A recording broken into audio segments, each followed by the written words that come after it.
ఈ వీడియో నచ్చిందా? లైక్ చేసి మీ కామెంట్స్ ఇవ్వండి. మా ఛానల్ ను సబ్స్క్రైబ్ చేయండి. బెల్ ఐకాన్ క్లిక్ చేయండి. అందరికీ దీపావళి శుభాకాంక్షలు. మెగాస్టార్ చిరంజీవి ప్రధాన పాత్రలో అనిల్ రావిపూడి దర్శకత్వంలో రూపొందుతున్న మన శంకర్ వరప్రసాద్ గారు సినిమా వార్తల్లో నిలిచింది. తాజాగా విక్టరీ వెంకటేష్ ఈ సినిమా సెట్స్లో జాయిన్ అయ్యారు. రేపు దీనికి సంబంధించిన అధికారిక వీడియో విడుదల కానుంది. ఈ మల్టీస్టారర్పై అంచనాలు భారీగా ఉన్నాయి. శ్రీకాంత్ అడ్డాల దర్శకత్వంలో వచ్చిన సీతమ్మ వాకిట్లో సిరిమల్లె చెట్టు సినిమా తర్వాత వరుసగా మల్టీస్టార్ సినిమాలు రావడం మొదలయ్యాయి.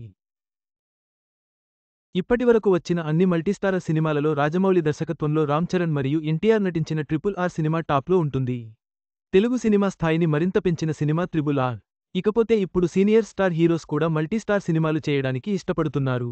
అనిల్ రావిపూడి దర్శకత్వంలో మెగాస్టార్ చిరంజీవి నటించిన సినిమా మన శంకర్ వరప్రసాద్ గారు పండక్కి వస్తున్నారు అనేది ట్యాగ్ లైన్. ఈ సినిమా మీద విపరీతమైన అంచనాలు ఉన్నాయి. దీనికి కారణం స్వతహాగా అనిల్ రావిపూడి వినోదాత్మక సినిమాలు చేస్తాడు కాబట్టి. ఈ సినిమా కూడా ఎంటర్టైన్మెంట్ జోన్లో ఉండబోతుంది. మన శంకర్ వరప్రసాద్ గారు సినిమాలో విక్టరీ వెంకటేష్ ఒక కీలక పాత్ర చేస్తున్నట్లు గతంలో అనౌన్స్మెంట్ వచ్చింది. మొత్తానికి వెంకటేష్ నేడు మన శంకర్ వరప్రసాద్ గారు సినిమా సెట్స్లో జాయిన్ అయ్యారు. వెంకటేష్ ఈ సెట్స్లో జాయిన్ అయిన వీడియోను రేపు విడుదల చేయనున్నారు. గతంలో పవన్ కళ్యాణ్ నటించిన అజ్ఞాతవాసి సినిమాలో వెంకటేష్ ఒక గెస్ట్ పాత్రలో కనిపించారు. త్రివిక్రమ్ శ్రీనివాస్కి, పవన్ కళ్యాణ్కి వెంకటేష్ క్లోజ్ కావడం వలన ఆ గెస్ట్ పాత్రలో కనిపించారు. సినిమా రిలీజ్ అప్పుడు అది పెట్టలేదు కానీ కొన్ని రోజులు పోయిన తర్వాత ఆ క్లిప్ సినిమాలో యాడ్ చేశారు. అప్పుడు పవన్ కళ్యాణ్ సినిమాలో కనిపించిన వెంకటేష్ ఇప్పుడు మళ్లీ చిరంజీవి గారి సినిమాలో కనిపిస్తున్నాడు. అనిల్ రావిపూడికి ఆడియన్స్ పల్స్ బాగా తెలుసు. అందుకే అతనికి ఇప్పటివరకు 100 సక్సెస్ రేట్ ఉంది.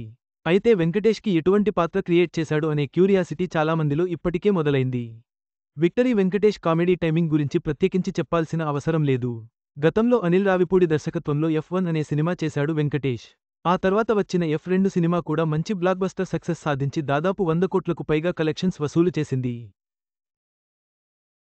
ఈ ఏడాది సంక్రాంతికి విడుదలైన సంక్రాంతికి వస్తున్నాం సినిమా బాక్స్ ఆఫీస్ వద్ద మంచి సక్సెస్ సాధించి సంక్రాంతి విన్నర్గా నిలిచింది.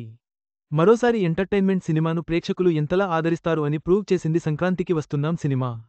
మొత్తానికి ఇద్దరు సీనియర్ స్టార్ హీరోలను ఒకే సినిమాలో చూడటం అనేది ప్రేక్షకులకు మంచి కిక్ ఇచ్చే విషయానికి.